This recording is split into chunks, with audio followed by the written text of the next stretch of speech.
The three prisoners problem appeared in Martin Gardner's Mathematical Games column in Scientific American in 1959. It is mathematically equivalent to the Monty Hall problem with car and goat replaced with freedom and execution respectively, and also equivalent to, and presumably based on, Bertrand's box paradox. Problem: three prisoners, A, B and C, are in separate cells and sentenced to death. The governor has selected one of them at random to be pardoned. The warden knows which one is pardoned, but is not allowed to tell. Prisoner A begs the warden to let him know the identity of one of the others who is going to be executed. If B is to be pardoned, give me C's name. If C is to be pardoned, give me B's name.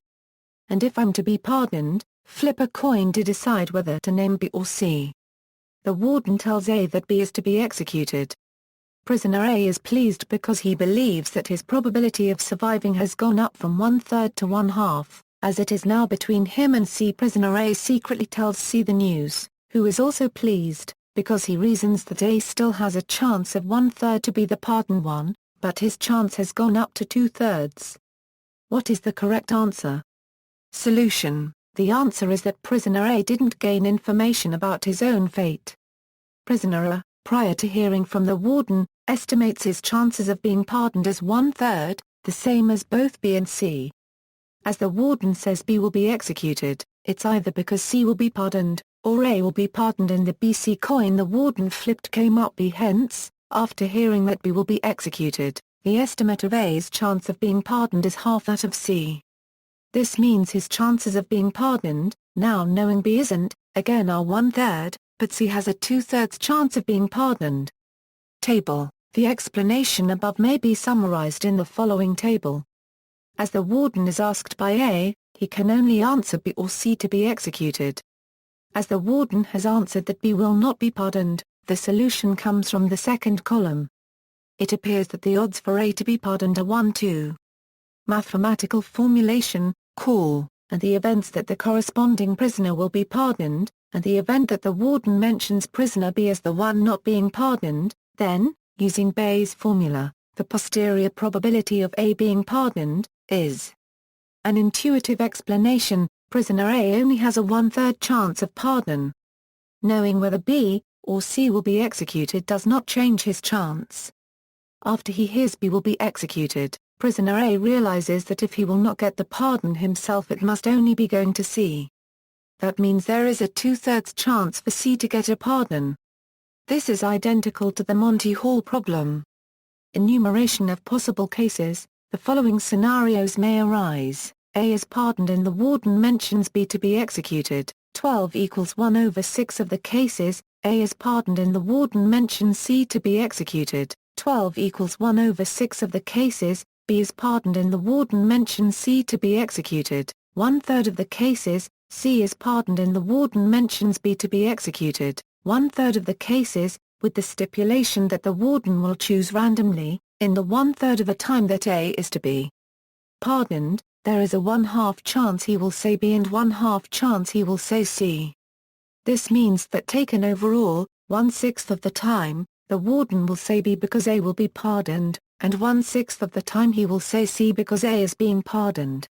This adds up to the total of 1/3 of the time A is being pardoned, which is accurate.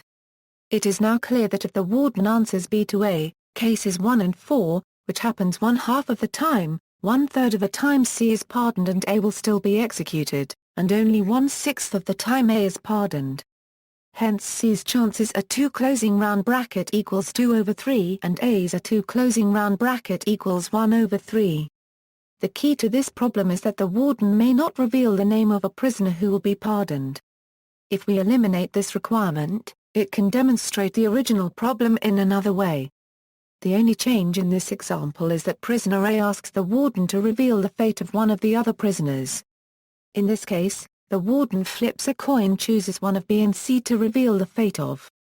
The cases are as follows: A pardoned, warden says, B executed. A pardoned, warden says, C executed. B pardoned, warden says, B pardoned. B pardoned, warden says, C executed. C pardoned, warden says, B executed. C pardoned, warden says, C pardoned. Each scenario has a 1/6 probability. The original three prisoners problem can be seen in this light. The warden in that problem still has these 6 cases, each with a 1/6 probability of occurring. However, the warden in that case may not reveal the fate of a pardoned prisoner. Therefore, in the 1/6 of the time that case 3 occurs, since saying B is not an option, the warden says C instead. Similarly, in case 6, the warden must say B instead of C. That leaves cases 4 and 5 with 1/3 probability of occurring and leaves us with the same probability as above. Why the paradox? The tendency of people to provide the answer 1/2 neglects to take into account that the warden may have tossed a coin before he gave his answer. The warden may have answered because is to be released and he tossed a coin. Or, is to be released. The probabilities of the two events are not equal. Judea Pearl used a variant of this example to demonstrate that belief updates must depend not merely on the facts observed but also on the experiment that led to those facts. Related problems and applications: Bertrand's box paradox, boy or girl paradox, Monty Hall problem, principle of restricted choice, an application in the card game Bridge, prisoner's dilemma, a game theory problem, sleeping beauty problem, two envelopes problem, notes. References: Frederick Mosteller, 50 Challenging Problems in Probability. Dover 1987, ISBN 0-486-65355-2, pages 28-29, Richard Isaac, Pleasures of Probability. Springer 1995, ISBN 978-0-387-94415-9, pages 24-27.